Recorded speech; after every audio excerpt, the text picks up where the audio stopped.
Elhamdülillah, elhamdülillah, elhamdülillahi Rabbil alemin. Ve salatu ve selamu ala Resulina Muhammedin ve ala alihi ve sahbihi ecma'in.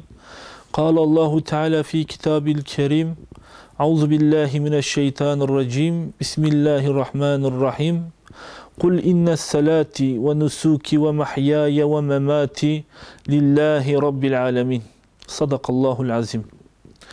Evet arkadaşlar, bazı sözler vardır, insanlar konuştuğunda sadece muhatabın kulağını süsleyen birkaç cümledir. Hele bu çağın insanları, bu çağın insanları olan bizler, inanın bazen sadece konuşmak için konuşuruz. Onu daha fazla bir şey etkilemez. Ama söz vardır arkadaşlar, söylendiği takdirde, konuşulduğu takdirde sadece bir alana hitap eder. Sadece bir kesime hitap eder. An itibariyle konuşulur. Bu sözü konuşan insanlar ne zamana ne de farklı bir mekana konuşabilir. Onların konuşacağı kitle, söyleyeceği kitle ancak mevcut yanlarında bulunduğu kitledir. Onların sözlerinin tesiri başka mekanlara da ulaşmaz, başka zamanlara da ulaşmaz. Yine söz vardır, hem bulunduğu mekana hem de kendinden sonraki gelecek olan bütün zamanlara hitap eder. Bu söz söylendiğinde hem an itibariyle, mevcut hal itibariyle muhatabı etkiler, bir de kendinden sonrakileri etkiler. Yalnız bazı sözler an itibariyle konuşulduğunda muhatabı hiç ilgilendirmez. Ancak belirli bir süre geçtikten sonra o sözü işitenler o sözün kıymetine varabilir. Mesela kişinin bir tanesi çıkmış bir zamanda demiş ki dünya yuvarlaktır. Asırdaşı olanlar, yanında olan insanlar olur mu dünya yuvarlaktır demiş ve o adamı oracıkta idam etmişler. Ancak çok sonraları o sözün değeri anlaşılmış. Yahu falanca adam bu dünya yuvarlaktır demişti. Biz daha yeni şu dünyanın yuvarlak olduğunu anlıyoruz diyorlar. Onun için dediğimiz gibi söz vardır sadece muhatap anlar. Söz vardır söylersiniz ancak çok zaman sonra insanlar o sözün kıymetini anlar. Yine bazı sözler vardır arkadaşlar sadece mekana konuşulur. Mesela bir doktor her ortamda konuşamaz. Onun vereceği bilgiler her mekana uygun bilgi değildir. Ancak onun değerinde ve onun vasfında olan insanlar anlar. Bir doktor çıkıp bir hakimin konuşacağı, bir avukatın konuşacağı şeyleri konuşamaz. İşte bazı sözler de sadece böyle mekana hitap eder. Ancak bazı sözler vardır ki arkadaşlar, hem an itibariyle konuşulduğunda değerlidir. Hem asırlar geçse, zaman geçse değerlidir. Hem de hangi mekanda olursanız olun, muhatap kitlesi avam olsun, havas olsun, alim olsun, cahil olsun hiç fark etmez. Öyle bir söz söyler ki kişi, o söz her asrın, her zamanın, her mekanın en güzel, en belir ve en etkili sözüdür. Bunu kim söyler?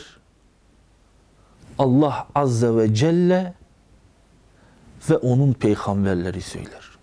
Allahu Teala öyle bir ayetler silsilesi getirir ki insanın önüne, onu dinleyen doktor olsun, onu dinleyen alim olsun, onu dinleyen cahil olsun, çoban olsun hiç fark etmez.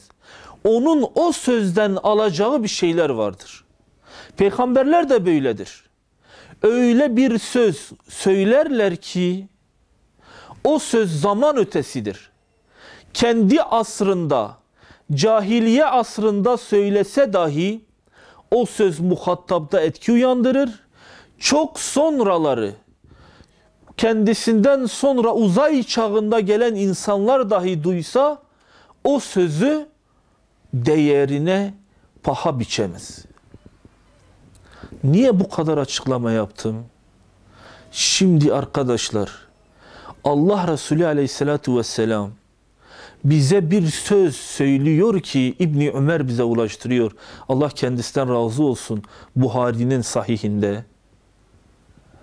O söz arkadaşlar sadece bu çağda değil, geçmiş çağda dinleyenler sadakte ya Resulallah dedi.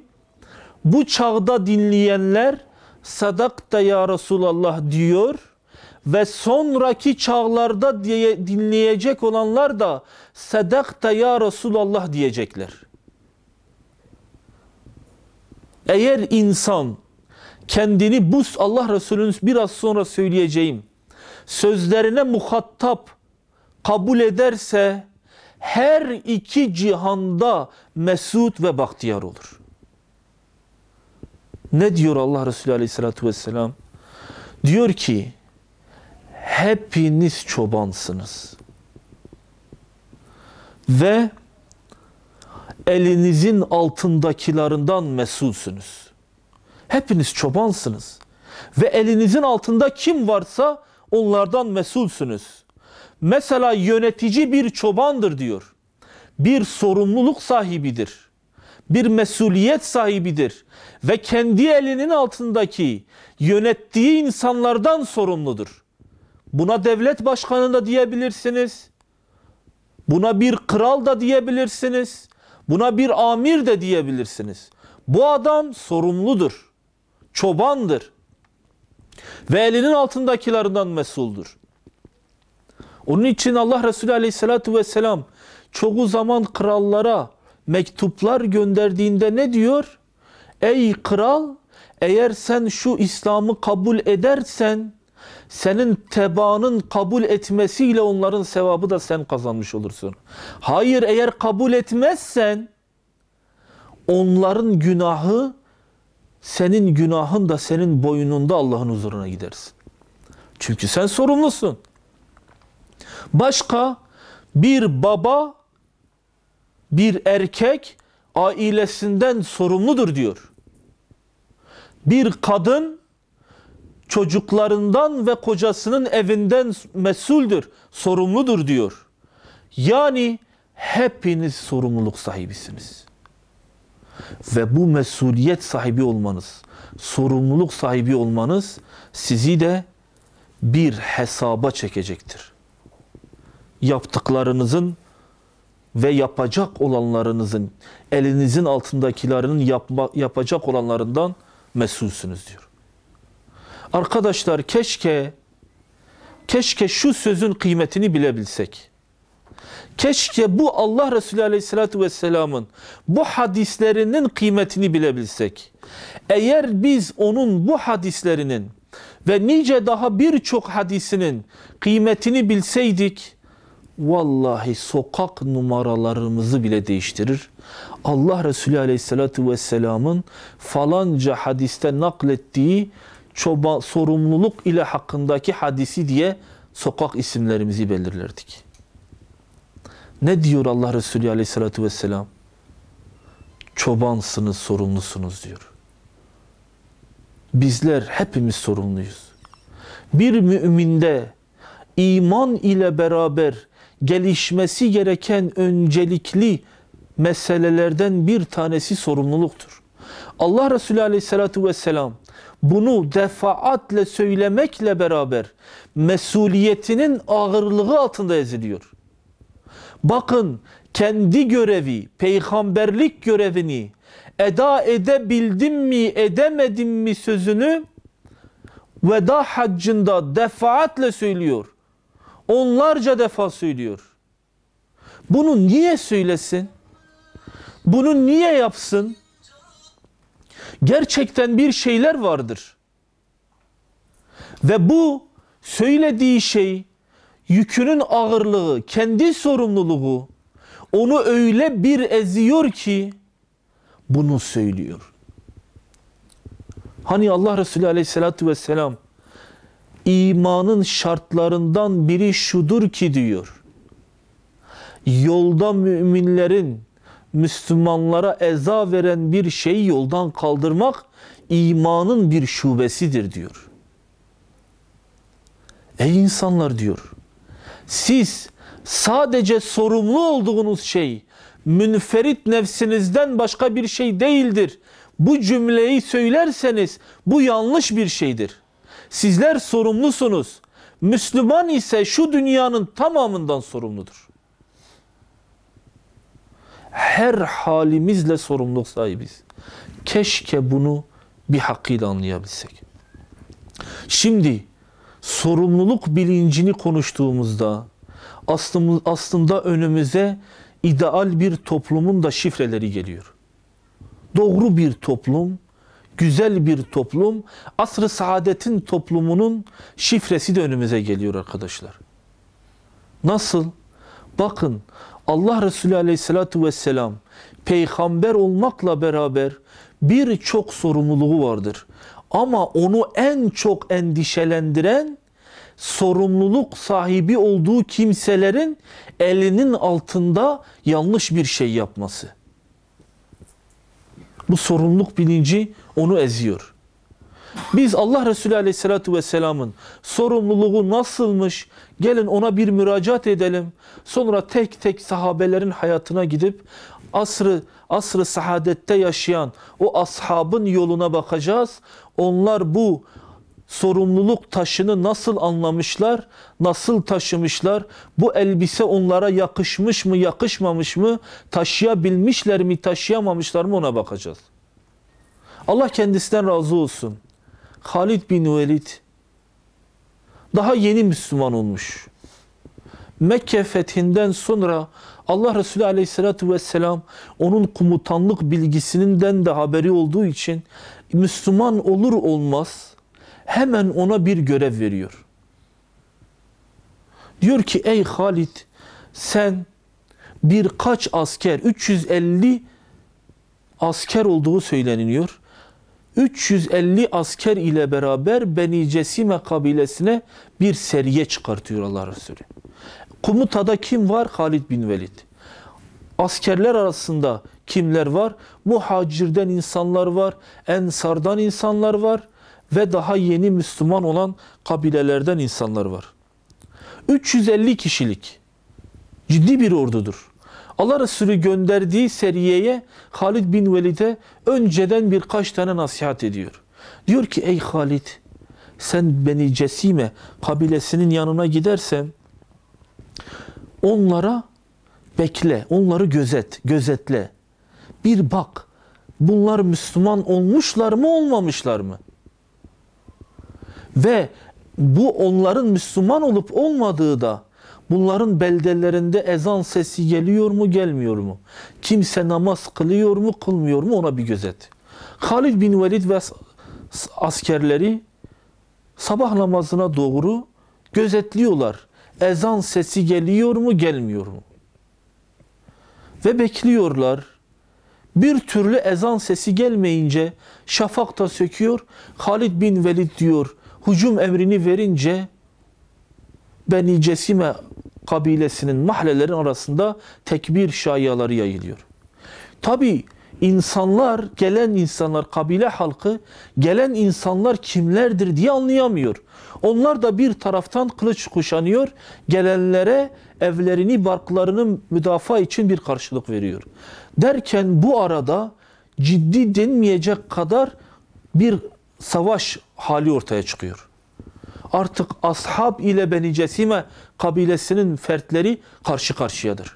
Halid bin Velid tabi bu askeri dehasıyla beraber kısa bir zaman içinde birçoğunu esir alıyor. Birçoğunu esir alıyor. Ve esirlerin de bu karşılık vermesinden ötürü bütün esirleri öldürün diyor. İçlerinden bazıları kalkıyor. Ey Halid sen ne yapıyorsun? Bak içlerinden bazıları Müslüman olduğunu söylüyor. Halid bin Velid diyor hayır diyor. Müslüman olsaydı bize karşı direnmezlerdi. Kabilenin bir kısmı Müslümandır ama bir kısmı da gerçekten Müslüman değildir. Halid bin Velid öldürelim mi esirleri, öldürmeyelim esirleri, bu böyle gidip gelirken esirlerle beraber Allah Resulü Aleyhisselatü Vesselam'ın haberi gidince esirlerin, hemen Allah Resulü Aleyhisselatü Vesselam Hazreti Ali'yi görevlendiriyor. Ey Ali diyor, git Halid bin Velid ne yapmış ne yapmamış öğren. Gelen elçi Allah Resulüne, ya Resulallah, Halid içlerinden bazı Müslümanların da canına kıydı deyince Allah Resulü öyle bir öfkeleniyor ve öyle bir sorumluluk bilinci altında eziliyor ki, ya Rabbi diyor, ben Halid'in yaptığından beriyim. Ya Rabbi, ben Halid'in yaptığından beriyim diyor. Ve hemen Hazreti Ali bir an önce diyor yola çık diyor ve Hazreti Ali Beni Cesime kabilesinin yanındadır. Hazreti Ali soruyor onlara, ne oldu, ne bitti? Hazreti Ali'ye anlatıyorlar. Hazreti Ali anlıyor ki Beni Cesime kabilesi daha önceden Müslüman olmuş. Allah Resulü kendisine daha önceden de belli bir miktar dinar dirhem vermiş. Hazreti Ali gidiyor. Kim ölmüş ise en yüksek bedelden diyetini, kan bedelini veriyor. Öyle ki köpeklerin yaladığı topraktan yapılmış çanakların bile bedelini ödüyor. Bu arkadaşlar müthiş bir sahnedir. Allah Resulü nasıl korkuyor, nasıl endişeleniyor? Allah bunun hesabını benden soracak. Allah diyecek, ey Muhammed Aleyhisselatü Vesselam, sen onların içlerinde değil miydin? Bu endişeyi öyle bir yansıtıyor ki Hazreti Ali'ye. Hazreti Ali'ye herkesin diyet parasını ödedikten sonra, kırılan tabak ve çanakların parasını verdikten sonra kalan biraz mal elinde kalıyor. Biraz mal elinde kalıyor ve ondan sonra o malı da tamamıyla Beni Cesime kabilesine dağıtıyor. Niye yapıyor? Biliyor sorumluluk var. Razı oldunuz mu? Olduk diyorlar. Geliyor. Ey Ali diyor, ne yaptın? Çabuk söyle. Ya Resulallah diyor, bütün diyet paralarını verdim. Ey Ali, bu diyet sahipleri memnun oldular mı? Rıza gösterdiler mi? Evet ya Resulallah. Başka ne yaptın ey Ali? Kırılan tabak ve çanak paralarını dahi verdim. Ya Resulallah, elimde biraz fazla kaldı. Onlara şöyle dedim. Benim ve Muhammed Aleyhisselatü Vesselam'ın ve sizlerin bilmediğiniz bir takım zararlar varsa da alın şu fazladan dirhemleri de ona harcayın. Allah Resulü elini yine kaldırıyor. Ya Rabbi diyor, ben Halid'in yaptığından beriyim. Niye desin bunu? Allah Azze ve Celle bilmiyor mu onun Halid'in yaptıklarından beri olduğunu? Biliyor değil mi? Ama sorumluluk var. Acaba sözü Allah Resulü Aleyhisselatü Vesselam'ı büyük bir yükün altına koyuyor. Daha ben ne yapabilirim endişesi var. Allah yarın bunun hesabını bana sorarsa var. Mahşerde ben ne yaparım hesabı onu büyük bir yükün altına koyuyor. Sorumluluk böyledir arkadaşlar. Biz daha bir namazın sorumluluğunu eda edemiyoruz. Ayet-i kerimeler bize namazı ikame edin. Öyle bir namaz kılın ki insanlar o namaza baksın. İşte o namaz bu namazdır. Allah'a ulaştıran bu namazdır. Allah'a götüren bu namazdır. Mihraca çıkartıran bu namazdır desin. Ve daha neler neler. Bize dokunmayan yılan bin yaşasın cümlesi bu sorumluluk bilincine sahip olan bir Müslümana yakışan bir söz müdür? Bu sorumluluk hepimizin üzerindedir. Yolda geçen bir hırsıza yaptığı hırsızlığa bile biz bir şey söylemememiz, bugün düştüğümüz zilletin bir yansımasıdır. Münkere düzeltmememiz, onu kendimizden gayrı görmemiz, kardeşim caminin imamı mahallenin imamının işidir. Mahallenin polisinin işidir. Mahallenin muhtarının işidir. Bu çocuğun babasının işidir dememizden ötürüdür bizim bugün sokaklarımızda bu kadar fuhşiyatın, bu kadar münkeratın bulunması. Biz sözle başlasak Allah Resulü'nün sorumluluğunu anlatmaya sahabeye sıra kalmaz. Evet arkadaşlar, Allah Resulü Aleyhisselatü Vesselam böyle bir olayda ki bu nice Allah Resulü Aleyhisselatü Vesselam'ın belki bu kadar menfi olan olaylar değil de birçok olayda bile Allah Resulü böyle sorumluluğunu ortaya koyuyor. Onun için sahabe sorumluluğu ondan öğrendiği için bugün birçok insanın dillendirdiği Hazreti Ömer'e nispet edilen o söz ondan kaynaklanır. Hani Hazreti Ömer ne diyor? Vallahi diyor, hilafeti dönemidir. Bu topraklar şu anda içinde olduğumuz bu topraklar onun hilafetinin topraklarından bir tanesidir.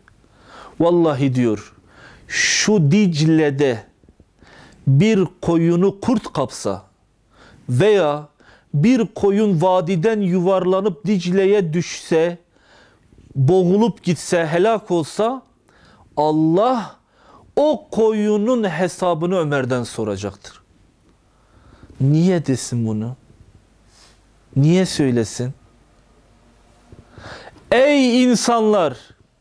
Ben sorumlu olduğum kadar benden sonra gelecek bütün yöneticiler, bütün Müslümanlar, eğer ben böyle ağır bir sorumlulukla ile sorumluysam sizler de sorumlusunuz demektir. Öyle midir? Öyledir.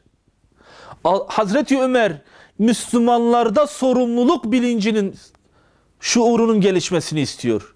Biraz sonra oraya geleceğiz. Hilafet sırasına göre gidelim.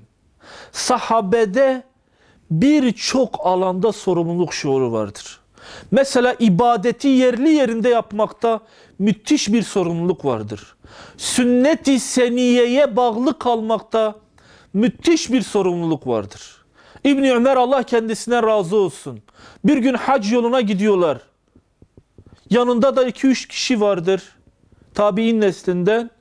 Bir ara kervandan ayrılıyor. Kervanın dışına gidiyor. Devesiyle bir tur atıyor. Sonra gene geliyor, kervanın içine geliyor.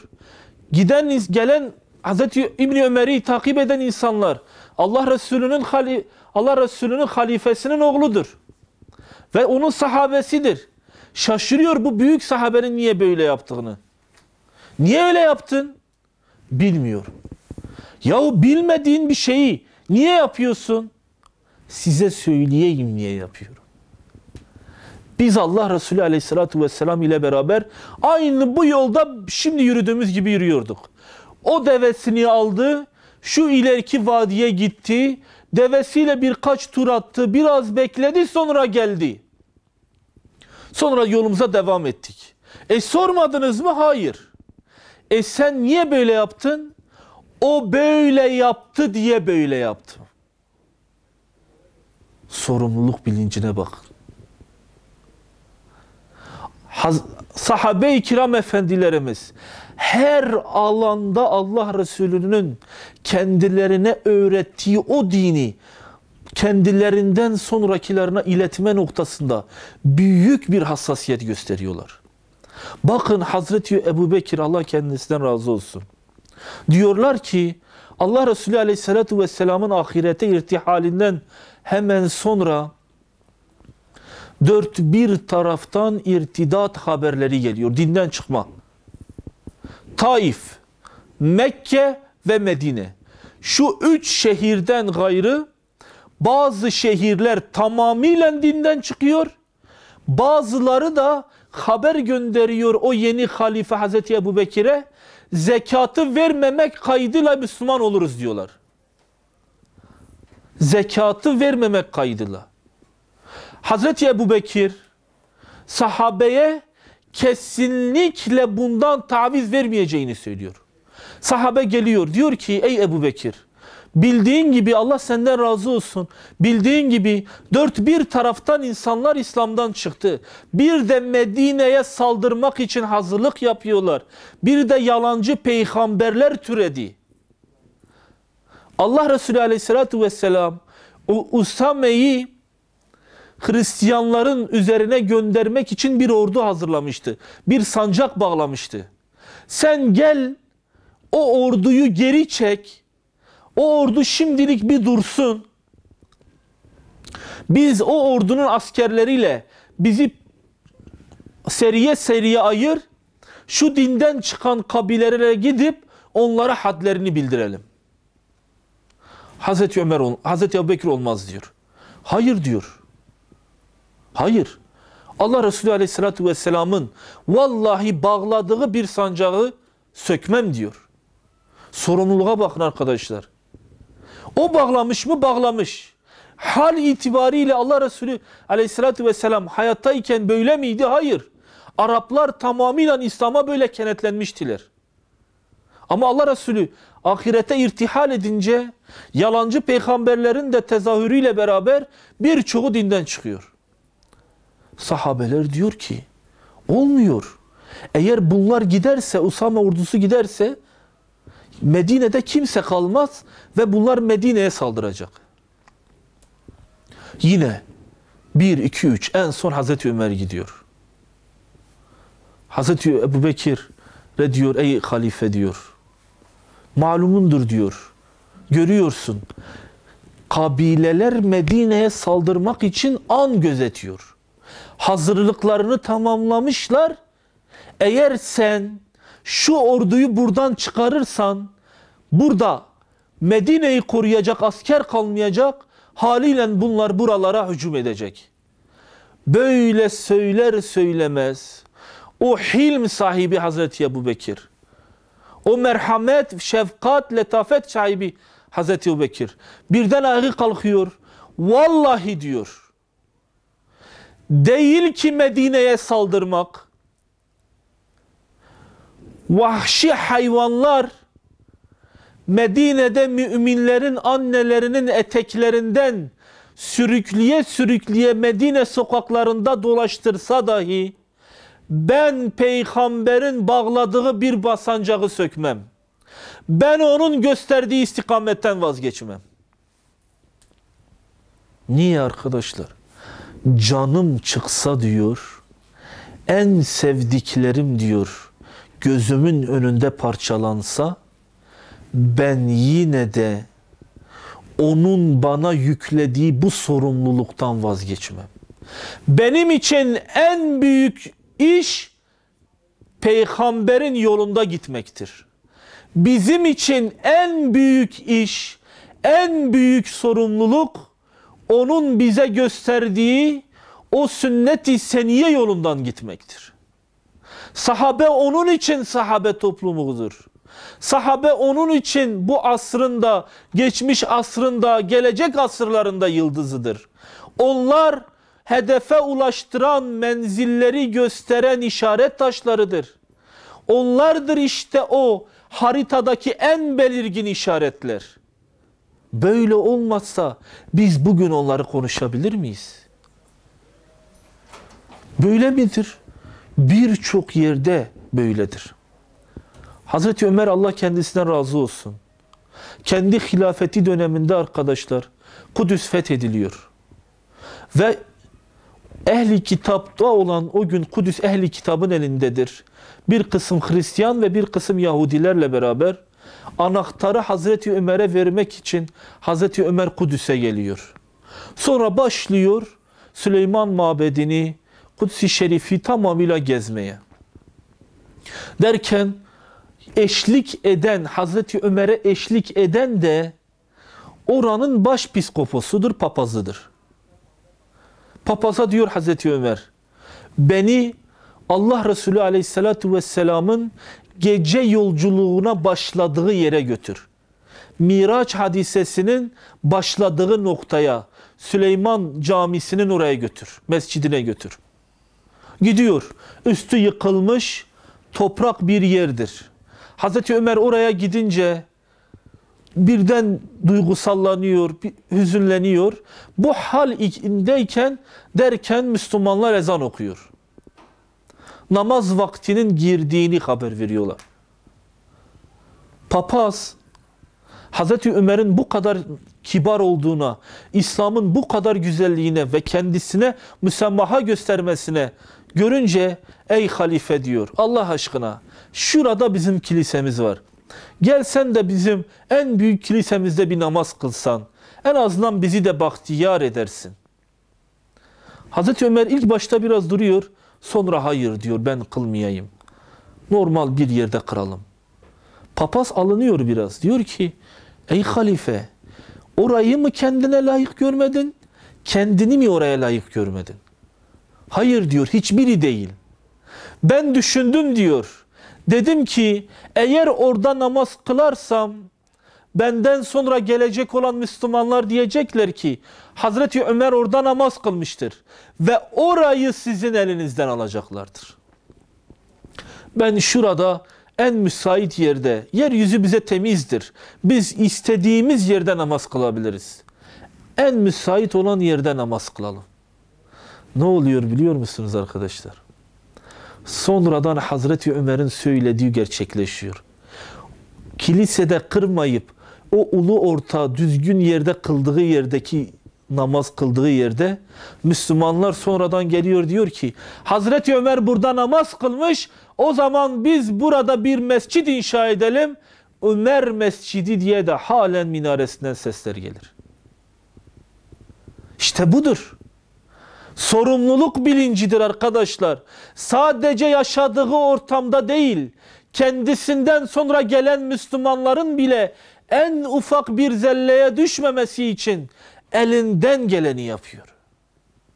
Sorumluluk bilincidir. Daha neler neler arkadaşlar. Meşhur vaka, büyük hadise. Hazreti Hüseyin, Allah kendisinden razı olsun, Küffe halkı kendisini Küffe'ye çağırmak için mektuplar üstüne mektuplar gönderiyor. Elçiler üzerine elçiler, feryat figanlar, ıslak mektuplar Hazreti Hüseyin'e geliyor. Sonra gelen elçilere Hazreti Hüseyin olur cevabını veriyor ve Kerbela yolculuğuna doğru hazırlanırken sahabenin büyükleri geliyor. Tabiri caizse devesinin ayaklarına sarılıyor. Ey Hüseyin gitme diyor. Gitme. Orada senin neyi beklediğini biz biliyoruz. Orada kan var, orada gözyaşı var. Gitme, bunlar seni öldürecekler. Hazreti Hüseyin diyor hayır, gitmem gereklidir. Gitmem lazımdır. Ey Hüseyin diyorlar.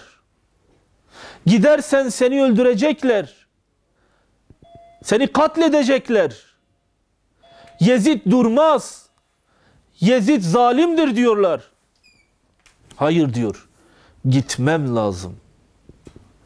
Arkadaşlar niye öyle söylüyor? Bu cümle niye onun ağzından dökülüyor? Hazreti Hüseyin'i oraya götüren, orada onu Kerbela meydanına kadar götüren ve şehadetiyle neticelendiren olayın baş sebebi nedir biliyor musunuz? Sorumluluk bilincidir. Eğer benimle bir insanlık, ümmet dirilecekse ben bu olayda bu eylemi yapmakla sorumluyum. Eğer benimle insanlar ayağa kalkacaksa, Yezid'in zulmünü görecekse ben bu sorumlulukla gitmek zorundayım. Gelen sahabelere Hazreti Hüseyin bir cümle söylüyor. Ben diyor Fatıma'nın çocuğuyum. Ben Ali'nin oğluyum. Ben Muhammed Aleyhisselatü Vesselam'ın torunuyum. Beni çağırdıkları halde ben gitmeme gibi bir lüksüm yok. Netice ne olursa olsun ben beni çağırana gitmekle sorumluyum. Onlara bu işi anlatmakla sorumluyum. bu uğurda canımı versem bile. Öyle değil mi? Daha bizler arkadaşlar elimizle düzeltebileceğimiz birçok şeye elimizi bile atmıyoruz. Çünkü o işten kendimizi mesul görmüyoruz. O işin sorumlusu olarak kendimizi bilmiyoruz. Öyle midir ya? Allah yeryüzünde bir halife yaratacağım dediği zatlar bizleriz. Bakmayın, başınızı havaya kaldırmayın. Bizler değil deyip arkaya doğru itmeyin. O biziz. Ve Allah bizi yeryüzünde Müslüman olarak kıldı. Dağların bile kaldıramayacağı yükü bu Müslümanların üzerine yükledi. Yaptığınız takdirde Allah'ın rızasını mükafat olarak verdi. Öyle bir sorumluluk. Sadece bu mudur? Değil arkadaşlar. Sahabe dediğimizde evlat ve iyalden önce din işlerinden sorumlular olarak görüyoruz. Bakmayın arkadaşlar, bizim din işlerinden sorumlu kurumlarımız var. Asıl dinden sorumlu olanlar Müslümanlardır. Kuruma gerek yok. Herkes bir kurumdur. Onun için kimse ezan okunmadı kardeşim camide bugün, İmam ezan okumayı unuttu diye bir cümle söylemesin. O ezanın okunmamasında senin de sorumluluğun var. Okunmadığı takdirde vebal sadece imamın boynunda değil, senin de boynundadır. Orada bir cenaze var. İmam cemaat kılmadı. Mükellefiyeti senin de boynundadır. Orada bir zulüm var. Sen kardeşim, devlet o zulme engel olmadı. Senin de sorumluluğun var. Sen Müslüman bir beldede Müslüman bir şahsiyetsin. Ve Allah yeryüzünün imarını senin eline koymuş. Sen bu işten sorumlusun. Rabbim sorumlu olanlardan etsin. Ama sakın sorumlu olanlardan etmesin. Eğer bir Müslüman sorumlu değilse ancak ve ancak o sorumludur. Hazreti Resulullah Aleyhisselatü Vesselam sahabede nasıl bir sorumluluk bilinci inşa etmiş, gerçekten okuduğumuzda hayran kalıyoruz. Bakın arkadaşlar, sahabe Medine'de Mescid-i Nebevi'yi inşa ettikten sonra insanları namaza çağırmak için bir adam görevlendiriyorlar.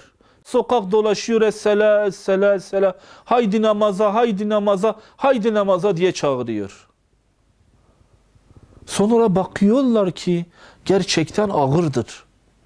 Ağır bir yüktür. Ne yapabiliriz diye düşünüyorlar. Diyorlar ki ya Resulallah, bizler de Yahudilerin yaptığı gibi bir boruç alalım. Haber verelim insanlara, namaz vaktinin geldiğine dair. Biri çıksın, boruç alsın, o sesi duyanlar camiye gelsin.